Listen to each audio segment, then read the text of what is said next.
Okay, what's your best music?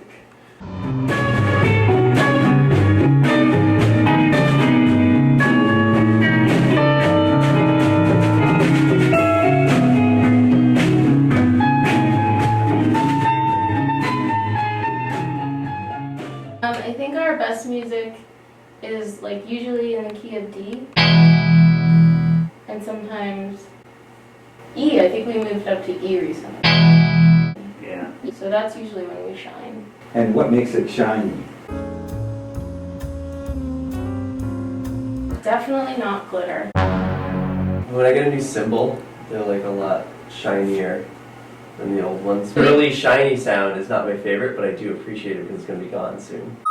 Oh, yeah. Evanescent. And what about in your head? What happens in there? Oh man. Why should I be holding this to you? Usually like throughout the day my head is thinking, wow, I'm sleepy. And then when I'm playing, I'm momentarily not sleepy. And then once it's done, I'm ready to lay down immediately. So in an ideal situation, once we're done playing, I could just fall backwards onto a bed and go to sleep. It's not a bed, it's not sad sleeping, it's happy sleeping. I love to sleep. Also, you guys can ask my parents a question. Oh my gosh. I heard there was a woodpecker present. Oh, bird news.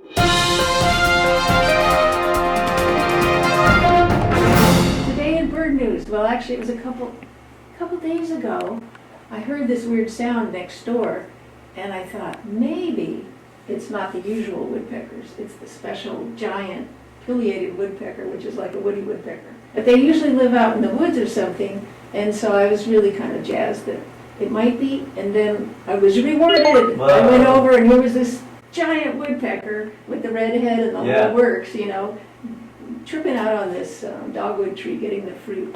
Wow, that's great. That rocks. I heard you guys have a hummingbird feeder too. Yeah. Just the other day, one came up and I was sitting in that chair, right, kind of under it, and it came right up there, like that, and looked at me. And that was a cool moment. And it decided against it. Why do you think the hummingbird felt that way about you? Probably knows what humans are like. Yeah, they're terrible.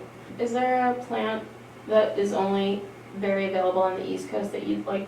If you could send some groundhog or something. Oh, yeah. We used to have a pet groundhog, You the three of us.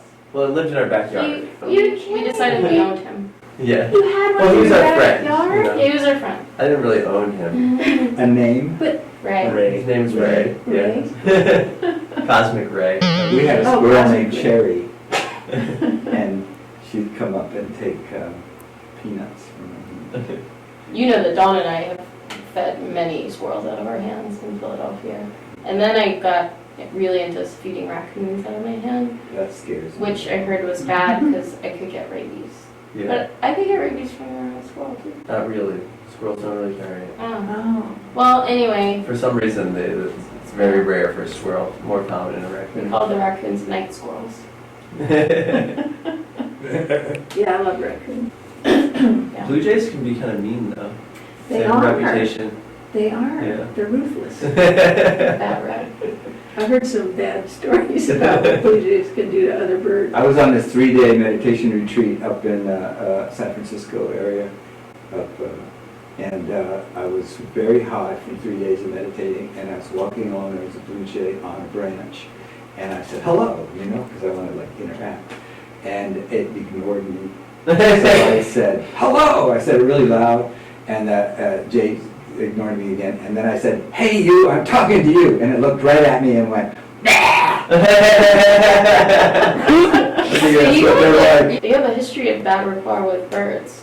Because the hummingbird snubbed you, and then the blue jay insulted you. I know, it worries me actually. Well, you better tell them about the lizard, Okay.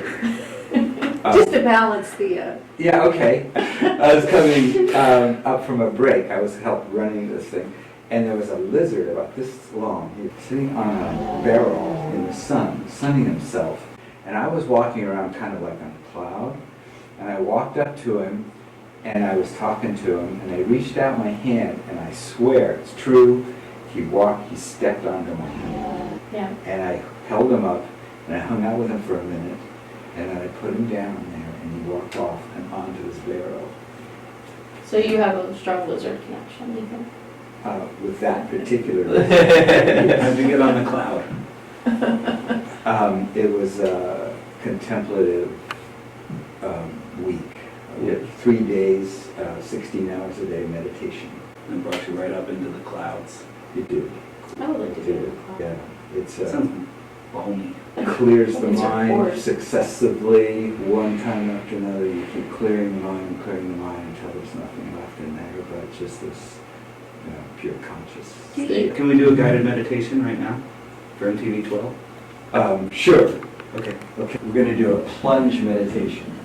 And a plunge meditation means that for 1 minute, you bring all of your energy, all of your attention, all of your awareness, all of your intelligence onto one thing and one thing only, and you see how deeply you can do that and see what happens when you do that.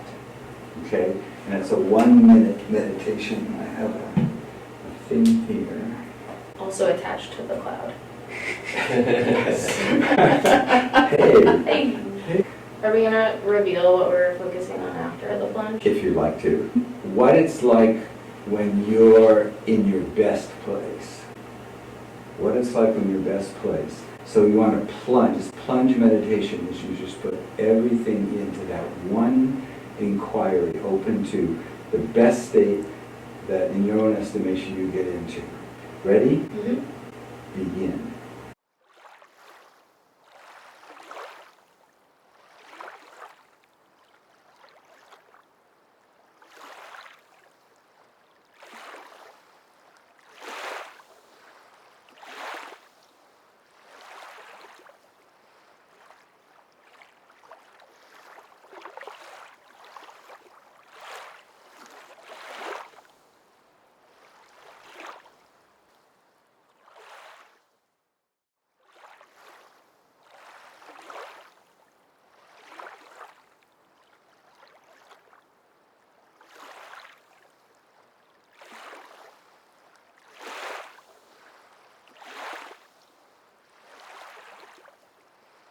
Okay, thank you.